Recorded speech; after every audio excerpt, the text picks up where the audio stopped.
تاریخ اسلام کا ایک اہم واقعہ صلح حدیبیہ رونما ہوا، تو آج صلح حدیبیہ میں رسول اللہ صلی اللہ علیہ وسلم کی سیاسی بصیرت اور صحابہ کرام کی رسول اللہ سے محبت اس ضمن میں اہم واقعات بیان کریں گے۔ یہ بات ذہن میں رہے کہ اللہ تبارک و تعالیٰ نے ارشاد فرمایا وَمَا يَنطِقُ عَنِ الْهَوَىٰ إِنْ هُوَ إِلَّا وَحْيٌ يُوحَىٰ کہ رسول اکرم صلی اللہ علیہ وسلم اپنی خواہش سے گفتگو نہیں فرماتے، بلکہ وہ اللہ کا حکم ہوتا ہے جو آپ کی طرف وحی کیا جاتا ہے۔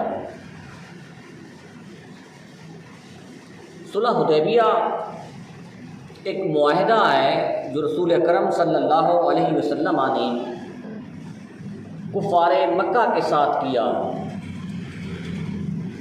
قرآن مجید فرقان حمید کی ایک پوری صورت جو 26ویں پارہ میں ہے، جس کو سورۃ الفتح کہا جاتا ہے، پوری صورت اللہ تبارک و تعالیٰ نے صلح حدیبیہ کے شان میں، صحابہ کرام کی شان میں، رسول اللہ صلی اللہ علیہ وسلم کی شان میں اور حضرت عثمان غنی رضی اللہ تعالی عنہ کی شان میں پوری صورت اللہ تبارک و تعالیٰ نے نازل کی۔ صلح حدیبیہ کا واقعہ یا پس منظر کچھ یہ ہے کہ رسول اللہ صلی اللہ علیہ وسلم نے خواب دیکھا کہ ہم کعبہ کا طواف کر رہے ہیں، احرام باندھا ہوا ہے۔ رسول اکرم صلی اللہ علیہ وسلم نے یہ خواب صحابہ کرام کو بتایا۔ صحابہ کرام نے عرض کی یا رسول اللہ کیوں نہ ہو کہ ہم بھی عمرہ کریں۔ اور رسول کا جو خواب ہوتا ہے وہ میرا اور تمہارا خواب نہیں ہوتا، کیونکہ میرے اور تمہارے خواب میں نیند میں شیطان آ سکتا ہے، نبی اور رسول کی نیند میں، آرام میں شیطان نہیں آ سکتا۔ تو رسول اللہ کا جو خواب ہوتا ہے وہ بھی ایک وحی ہوتی ہے، اللہ کا پیغام ہوتا ہے، اللہ کا حکم ہوتا ہے۔ قرآن مجید فرقان حمید نے رسول اللہ صلی اللہ علیہ وسلم کے اس خواب کو بیان یہ کیا لَقَدْ صَدَقَ اللَّهُ رَسُولَهُ الرُّؤْيَا بِالْحَقِّ کہ اللہ تعالیٰ نے اپنے رسول کے خواب کو سچ کر دکھایا۔ یہ میرا اور آپ کا خواب جھوٹا ہو سکتا ہے، ایک شیطانی وسوسہ ہو سکتا ہے، شیطانی خیال ہو سکتا ہے، ذہنی بوجھ کا ایک نتیجہ ہو سکتا ہے، کوئی اور پریشانی ہے، اس پریشانی کا ایک عکس ہو سکتا ہے جو ہمارے ذہن میں، لیکن نبی کے خواب کو اللہ تعالیٰ نے فرمایا کہ نبی کا جو خواب ہوتا ہے وہ سچا ہوتا ہے، اور فرمایا لَتَدْخُلُنَّ الْمَسْجِدَ الْحَرَامَ إِنْ شَاءَ اللَّهُ آمِنِينَ مُحَلِّقِينَ رُؤُوسَكُمْ وَمُقَصِّرِينَ لَا تَخَافُونَ۔ فرمایا کہ ایک دن آئے گا جس دن تم ضرور خانہ کعبہ میں داخل ہوگے۔ داخل ہونے کی کیفیت کو بھی بیان کیا، حالت کو بیان کیا کہ کس حالت میں داخل ہوگے، امن کی حالت میں، جنگ کرنے کی نیت سے داخل نہیں ہوگے، بلکہ پرامن طریقے سے آپ کعبہ میں داخل ہوں گے، اور اپنے سروں کو مڑواتے ہوئے۔ یہ اللہ تعالیٰ نے اس کا ذکر کیا۔ رسول اکرم صلی اللہ علیہ وسلم نے 1400 صحابہ کے ساتھ عمرہ کی نیت سے آپ مدینہ منورہ سے مکہ کی طرف تشریف لے گئے۔ صحابہ کرام کو بہت بےتابی تھی کہ کعبہ کی زیارت کریں، کعبہ کا طواف کریں، اور اکثر صحابہ جو تھے ان کو مکہ سے محبت اس لحاظ سے بھی تھی کہ ان کا آبائی گھر جو تھا وہ بھی مکہ میں تھا۔ صحابہ کو مکہ جانے میں، کعبہ کے طواف کرنے میں بڑی محبت تھی۔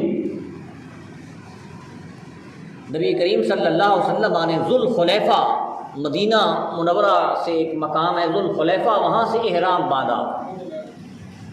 تو آج بھی اکثر ہمارے جو حجاج ہیں جب وہ مدینہ منورہ تشریف لے جاتے ہیں، وہاں سے پھر مکہ کی طرف واپس آتے ہیں تو ذوالخلیفہ کے مقام سے وہ احرام باندھتے ہیں۔ تو رسول اللہ صلی اللہ علیہ وسلم کی اس نقش قدم پر عمل کرتے ہوئے اللہ ہمیں بھی روضہ رسول کی زیارت نصیب کرے، اور ذوالخلیفہ کے مقام سے عمرہ لازمی کرنا چاہیے، کیونکہ یہ وہ مقام ہے جہاں سے رسول اللہ صلی اللہ علیہ وسلم نے احرام باندھا اور صحابہ نے بھی احرام باندھا۔ پھر نبی کریم صلی اللہ علیہ وسلم تشریف لے کر جا رہے ہیں، راستے میں ایک جاسوس کے ذریعے سے آپ کو خبر ملی کہ قریش مکہ آپ کو کعبہ میں داخل نہیں ہونے دیں گے، اور نبی کریم صلی اللہ علیہ وسلم کے پاس ایک تلوار تھی، 70 اونٹ تھے، اور کوئی نیزہ یا باقی جنگی ساز و سامان نہیں تھا۔ جنگ کے لیے عمومی طور پر جب قافلہ جاتا ہے، تلواریں، نیزے، اس کے بعد زریں، مکمل ایک جنگ کی تیاری ہوتی ہے۔ نبی کریم صلی اللہ علیہ وسلم کی ایک اونٹنی مبارک تھی جس کا نام قصوہ تھا، قصوہ اونٹنی، اور یہ بات ذہن میں رہے کہ رسول اکرم صلی اللہ علیہ وسلم کا قدم مبارک، ہاتھ مبارک جس چیز پر لگا ہے وہ برکت والی بن گئی ہے۔ حضرت عبداللہ بن عمر نے حجر اسود کی طرف اشارہ کر کے کہا کہ حجر اسود، میں تمہیں نہ چومتا، تمہیں بوسہ نہ کرتا اگر میرے رسول نے تمہیں بوسہ نہ دیا ہوتا۔ تو صحابہ کا تو یہ عقیدہ تھا کہ جس چیز کو رسول اللہ صلی اللہ علیہ وسلم کے ساتھ نسبت ہو گئی وہ بڑی شان والی۔ قصوہ اونٹنی کا احترام صحابہ کرام بہت کرتے تھے۔ نبی کریم صلی اللہ علیہ وسلم جب سوار ہوتے تو صحابہ کرام قصوہ اونٹنی کے پیچھے پیچھے چلتے۔ حدیبیہ کے مقام پر قصوہ اونٹنی جو تھی وہ بیٹھ گئی۔ یہ وہی اونٹنی تھی جس پر رسول اکرم صلی اللہ علیہ وسلم مکہ سے مدینہ ہجرت کر کے آئے، اور مدینہ میں بےتابی سے انتظار کیا جا رہا تھا۔ آپ نے قصوہ اونٹنی کی لگام کو چھوڑ دیا، فرمایا کہ یہ جس کے گھر میں جا کر بیٹھے گی میں اس کا مہمان ہوں، اور وہ حضرت ابو ایوب انصاری کے گھر جا کر بیٹھی۔ وہاں بھی حدیبیہ کے مقام پر اونٹنی بیٹھ گئی۔ صحابہ کرام نے رسول اللہ سے پوچھا کہ یا رسول اللہ، یہ اونٹنی خود بیٹھ گئی ہے یا آپ نے بٹھائی ہے؟ فرمایا کہ نہیں، نہ یہ خود بیٹھی ہے نہ میں نے بٹھائی ہے، بلکہ اس کو اس ذات نے بٹھایا ہے جو فیل، ہاتھیوں کو مارنے والی ذات ہے، وہ اللہ کی ذات ہے۔ ابابیل کے کنکر کے ذریعے سے ہاتھیوں کو اللہ تبارک و تعالیٰ نے فنار کیا۔ ابرا جو لشکر لے کر آیا تھا، فرمایا کہ جس ذات نے ابرا کے ہاتھیوں کو ختم کر دیا اس نے اس اونٹنی کو روک دیا ہے۔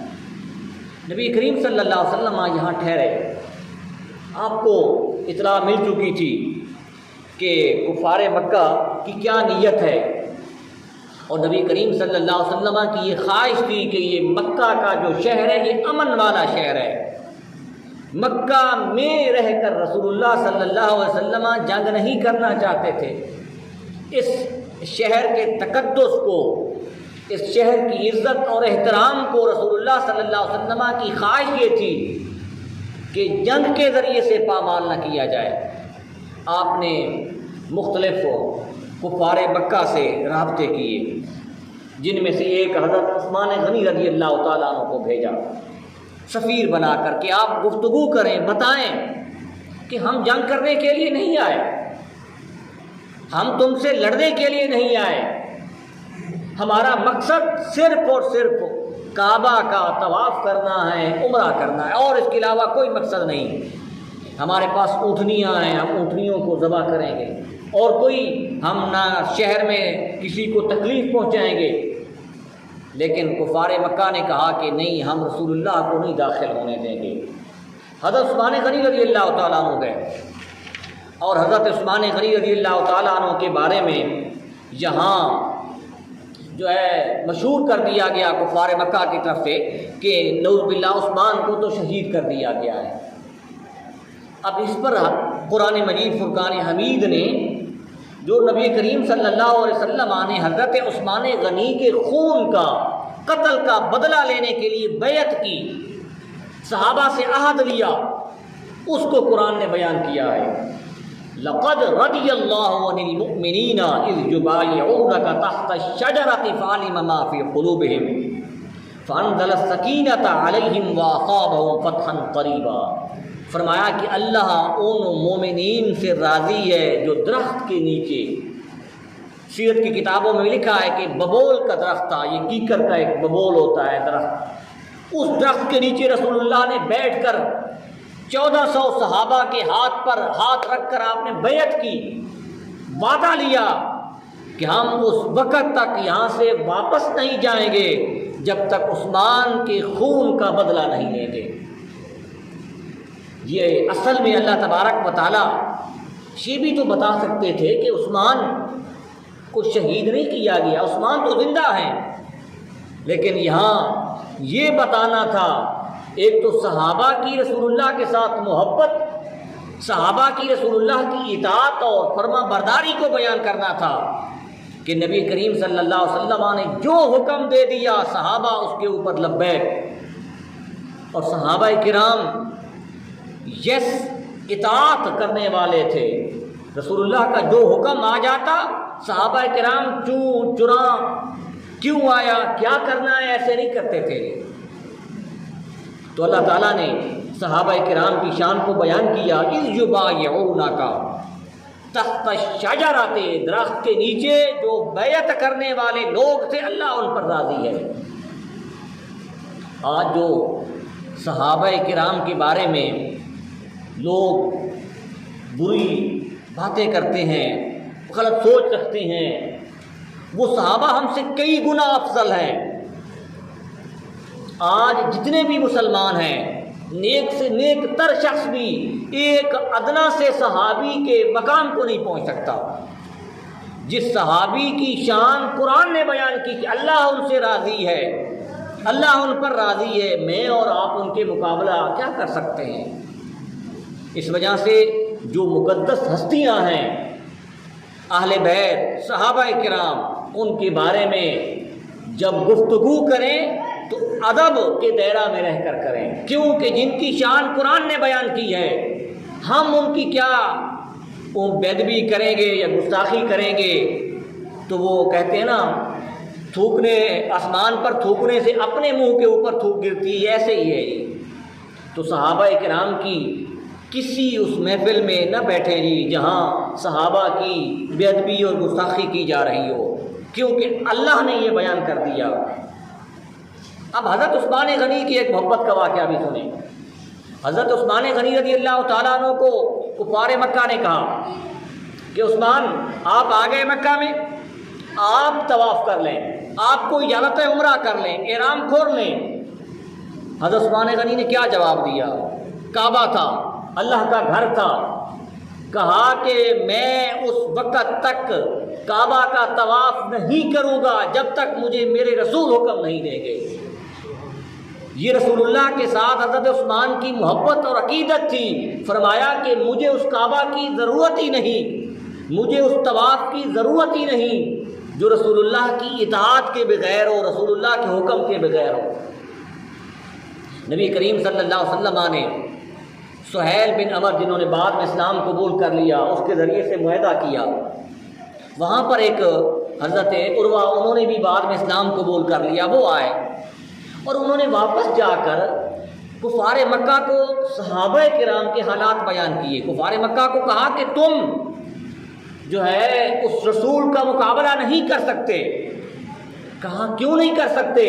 کہا کہ میں نے دیکھا ہے کہ وہاں وہ رسول محمد جب وضو کرتا ہے تو صحابہ جو ہیں، اس کے جو ساتھی ہیں جانثار، اس کے وضو کا پانی زمین پر گرنے نہیں دیتے۔ جب وہ بالوں کے اوپر کنگھی کرتا ہے تو بال جو گرتے ہیں اس بال کو وہ زمین پر نہیں گرنے دیتے، وہ اٹھا لیتے ہیں، چوم لیتے ہیں۔ کہا کہ تم اس قوم کا کیسے مقابلہ کر سکتے ہو جو صحابہ جو ہیں رسول اللہ کا اتنا ادب اور احترام کرتے ہیں، اور تم اگر اس محمد کے قریب گئے تو وہ تمہیں قتل کر دیں گے، تمہیں مار دیں گے، محمد کو کوئی تکلیف نہیں پہنچنے دیں گے۔ نبی کریم صلی اللہ علیہ وسلم نے معاہدہ کیا۔ سہیل، حضرت سہیل، یہ بعد میں انہوں نے بھی اسلام قبول کر لیا، یہ معاہدہ لکھنے والے تھے۔ حضرت علی المرتضیٰ ادھر سے لکھنے والے تھے۔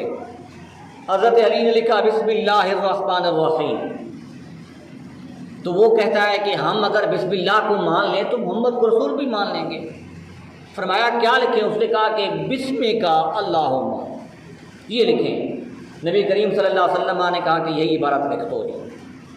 حضرت علی المرتضیٰ نے لکھا من محمد الرسول اللہ، من محمد الرسول اللہ۔ اس نے کہا کہ یہ ہمارا اور تمہارا معاہدہ ہو رہا ہے، اگر ہم محمد رسول اللہ لکھ دیں تو اس کا مطلب یہ ہے کہ ہم نے تحریری طور پر محمد کو رسول مان لیا ہے۔ ہمارا اور تمہارا اختلاف تو یہی ہے کہ ہم رسول محمد کو رسول نہیں مانتے۔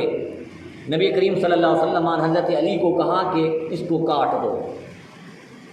اب ایک ہوتا ہے ادب، کبھی کبھی حکم جو ہے وہ ادب کے اوپر آ جاتا ہے۔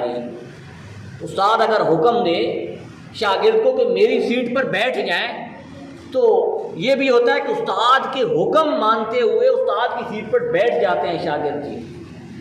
یہاں ایک حکم ہے، ایک ادب ہے۔ حکم رسول اللہ کا یہ ہے حضرت علی کو کہ نام کاٹ دو جی، رسول اللہ کاٹ دو جی۔ ادب یہ ہے کہ محمد کے ساتھ جو رسول اللہ لکھا ہوا ہے یہ نہ کاٹیں۔ یہاں حضرت علی المرتضیٰ نے ادب کو حکم کے اوپر کر دیا۔ رسول اللہ کا حکم تھا کہ کاٹ دیں جی رسول اللہ کو، اس نام کو جو تحریر لکھی ہوئی ہے رسول اللہ کو کاٹ دیں، لیکن حضرت علی نے کہا کہ یا رسول اللہ یہ آپ کا حکم ہے، لیکن علی کا ادب، علی کی محبت یہ تقاضا نہیں کرتی، یہ گوارا نہیں کرتی کہ محمد کے ساتھ رسول اللہ کو علی کی قلم کاٹ دے، یہ نہیں کر سکتی جی۔ نبی کریم صلی اللہ علیہ وسلم نے خود قلم لی اور رسول اللہ جو لکھا ہوا تھا جس کے اوپر انہوں نے اعتراض کیا تھا کفار مکہ نے، اس کو کاٹ دیا۔ معاہدہ کیا ہوا؟ معاہدہ میں یہ لکھا گیا کہ 10 سال ہمارے اور تمہارے درمیان جنگ نہیں ہوگی۔ دوسری شرط یہ تھی کہ آپ اس سال واپس چلے جائیں، اگلے سال آئیں گے، عمرہ کریں گے، یہ دوسری شرط تھی۔ ایک شرط یہ بھی تھی کہ مکہ کا کوئی شخص اگر مدینہ چلا گیا، مسلمان ہو کر مدینہ چلا گیا، تو مدینہ والے اس شخص کو واپس کریں گے، اور اگر مدینہ کا کوئی شہری مکہ میں آ گیا تو مکہ والے واپس نہیں کریں گے۔ ابھی یہ معاہدہ لکھا جا رہا تھا، وہیں پر حضرت ابو جندل جو حضرت سہیل جنہوں نے بعد میں اسلام قبول کیا، جو معاہدہ لکھنے والے تھے، ان کے بیٹے تھے، بیڑیوں میں جکڑے ہوئے ہیں، وہ آ گئے مکہ سے بھاگ کر، وہاں ان کو قید میں رکھا گیا تھا، وہاں سے بھاگ کر یہ رسول اللہ کی بارگاہ میں آ گئے۔ سہیل بن عمر نے کہا کہ یا رسول اللہ، یہ جو شخص آپ کے پاس آیا ہے یہ معاہدہ کی خلاف ورزی ہے۔ آپ نے فرمایا کہ ابھی تو معاہدہ لکھا ہی نہیں ہے، یہ معاہدہ سے پہلے آ گیا۔ کہا کہ نہیں، ہم معاہدہ لکھ رہے ہیں۔ نبی کریم صلی اللہ علیہ وسلم نے حضرت ابو جندل کو واپس کر دیا، کہا کہ ابو جندل تم واپس مکہ چلا جاؤ، اور آپ نے کیا نصیحت کی؟ آپ نے اس کو 3 جملے کہے۔ پہلا کیا کہا کہ ابو جندل صبر سے کام لو، ابو جندل صبر سے کام لو۔ دوسرا کیا کہا کہ اللہ سے نا امید نہ ہو، اللہ سے امید رکھنا۔ تیسرا کیا کہا؟ فرمایا کہ ہم وعدہ کی خلاف ورزی نہیں کرتے۔ یہ 3 جملے کہے جی۔ پہلا جملہ دیکھیں کہ صبر کریں، اس کا مطلب یہ ہے کہ کوئی تکلیف پہنچے، کوئی برا وقت آ جائے تو اس وقت صبر کرنا چاہیے۔ دوسرا کیا ہے؟ فرمایا کہ اللہ سے امید رکھو، مایوس مت ہو، اللہ تبارک و تعالیٰ مدد کرے گا، جب بھی کوئی مصیبت آتی ہے اللہ مدد کرتا ہے۔ تیسرا کیا فرمایا کہ ہم وعدہ کی خلاف ورزی نہیں کرتے۔ تو نبی کریم صلی اللہ علیہ وسلم نے یہ جملے کہہ کر ابو جندل کو بھیج دیا۔ یہ بھی آگے ایک تاریخ کا بہت بڑا واقعہ ہے، وہ کبھی بیان کریں کہ حضرت ابو جندل کیسے انہوں نے پھر قید سے تنہائی پائی گی۔ اس کے بعد نبی کریم صلی اللہ علیہ وسلم نے صحابہ کرام میں یہ اعلان کر دیا تو حضرت عمر نے کہا یا رسول اللہ ہم اتنے کمزور ہو گئے، کیا ہم حق پر نہیں ہیں؟ اتنا کمزور معاہدہ ہم کر رہے ہیں کہ ہمارا اگر کوئی شہری مکہ میں چلا گیا تو مکہ والے واپس نہیں کریں گے، مکہ کا آدمی مدینہ میں آ گیا تو ہم واپس کریں گے، ہم اتنے کمزور ہو گئے ہیں۔ نبی کریم صلی اللہ علیہ وسلم نے فرمایا کہ میں اللہ کا نبی ہوں اور میں حق پر ہوں، میں وہ کرتا ہوں جو اللہ نے مجھے حکم دیا ہے۔ اس کے بعد اللہ تبارک و تعالیٰ نے یہ سورۃ الفتح نازل کی، انا فتحنا لک فتحا مبینا، کہ محبوب ہم نے بہت بڑی آپ کو فتح عطا کی۔ یہ معاہدہ جو ہوا ہے، صلح حدیبیہ جو معاہدہ ہوا ہے، یہ بظاہر دیکھنے میں تو مسلمانوں نے شکست قبول کی ہے دیکھنے میں بظاہر، لیکن یہ اصل میں فتح ہے، فتح مبین ہے۔ تم اس کے ثمرات دیکھو گے کہ اللہ تبارک و تعالیٰ کیسے اس معاہدہ کے ذریعے سے تمہاری مدد کرتا ہے۔ پھر یہ پوری صورت میں نے آپ کو بیان کیا کہ سورۃ الفتح یہ صحابہ کرام کی شان میں ہے، رسول اللہ کی شان میں ہے، اور پھر اللہ تبارک و تعالیٰ نے یہاں آگے یہ بھی کہہ دیا کہ وعدکم اللہ مغانم کثیرۃ تأخذونہا، اللہ تم سے خزائن کا وعدہ کرتا ہے، اللہ تمہیں خزانے دے گا۔ نبی کریم صلی اللہ علیہ وسلم کو وہاں پر حضرت ام سلمہ جو نبی کریم صلی اللہ علیہ وسلم کی زوجہ محترمہ تھی، انہوں نے ایک مشورہ دیا، کہا کہ یا رسول اللہ یہ صحابہ کرام کو کعبہ کے ساتھ بڑی محبت ہے، یہ احرام اس وقت تک نہیں کھولیں گے جب تک آپ نہ کھولیں گے۔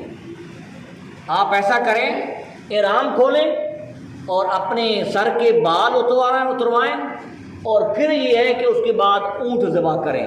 نبی کریم صلی اللہ علیہ وسلم نے ایسے ہی کیا، اپنا احرام کھول دیا، اپنے بال مڑوا دیے اور اونٹ خود ذبح کر دیا۔ صحابہ کرام نے جب دیکھا تو اس کے بعد صحابہ کرام نے بھی جو ہے وہ اپنا احرام کھول دیا۔ 1 سال بعد پھر صحابہ کرام نے آ کر عمرہ کیا تو اللہ تبارک و تعالیٰ نے اس کو بیان کیا۔ آگے قرآن کیا کہتا ہے؟ انا فتحنا لک فتحا مبینا لیغفر اللہ ما تقدم، اور آگے کیا فرمایا؟ هو الذی انزل السکینۃ فی قلوب المؤمنین، مومنوں کے دلوں میں سکون نازل ہو گیا۔ اب حدیبیہ کے صلح حدیبیہ کے جو اثرات ہوئے وہ کیا ہوئے؟ نبی کریم صلی اللہ علیہ وسلم جو پہلے دین کی تبلیغ کر رہے تھے، دین کا پیغام دے رہے تھے، وہ مکہ میں دے رہے تھے، عرب میں دے رہے تھے، صرف عرب کی جو ریاست تھی یا عرب کا علاقہ عربی بولنے والے تھے وہاں۔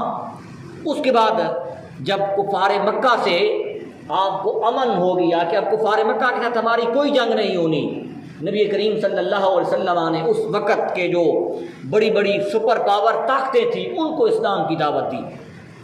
اب آپ کو ذہنی طور پر اور صحابہ کرام کو بھی دلی طور پر یہ سکون ہو گیا کہ ہماری کفار کے ساتھ جنگ نہیں ہوگی۔ نبی کریم صلی اللہ علیہ وسلم نے کسریٰ کا جو بادشاہ تھا اس کے نام خط لکھا۔ اس وقت دنیا میں 2 سپر پاور طاقتیں تھیں، ایک روم کی سپر پاور طاقت تھی اور ایک ایران کی سپر پاور طاقت تھی، جیسا کہ آج ہمارے دنیا میں امریکہ سب سے سپر پاور طاقت ہے۔ آپ نے دونوں کو خط لکھا، فرمایا کہ تم اگر اسلام قبول کرو گے تو تمہیں عزت ملے گی، اور آپ نے ان کو اس دعوت دی، اور بھی باقی جو سربراہان مملکت ہے ان کو آپ نے خطوط لکھے۔ ان خطوط کے ذریعے سے جو اسلام پہلے تھا عرب کے اندر ایک جزیرۃ النما علاقہ کے اندر اسلام تھا، اب یہ اسلام عرب سے نکل کر دوسری دنیا میں ایران تک پہنچ گیا، روم، پھر شاہ حبشہ کو آپ نے خط لکھا، پھر اس کے علاوہ ایک حوزہ ہے ان کو آپ نے خط لکھا، بہت سے آپ نے تقریباً کوئی 17 کے قریب خطوط لکھے، مختلف جو چھوٹے چھوٹے بادشاہ تھے ان کو بھی آپ نے اسلام کی دعوت دی۔ تو اللہ تبارک و تعالیٰ نے یہی وجہ ہے کہ اس جو فتح مکہ ہے صلح حدیبیہ جو ہے اس کو فتح مبین کہا ہے، بہت بڑی فتح ہے۔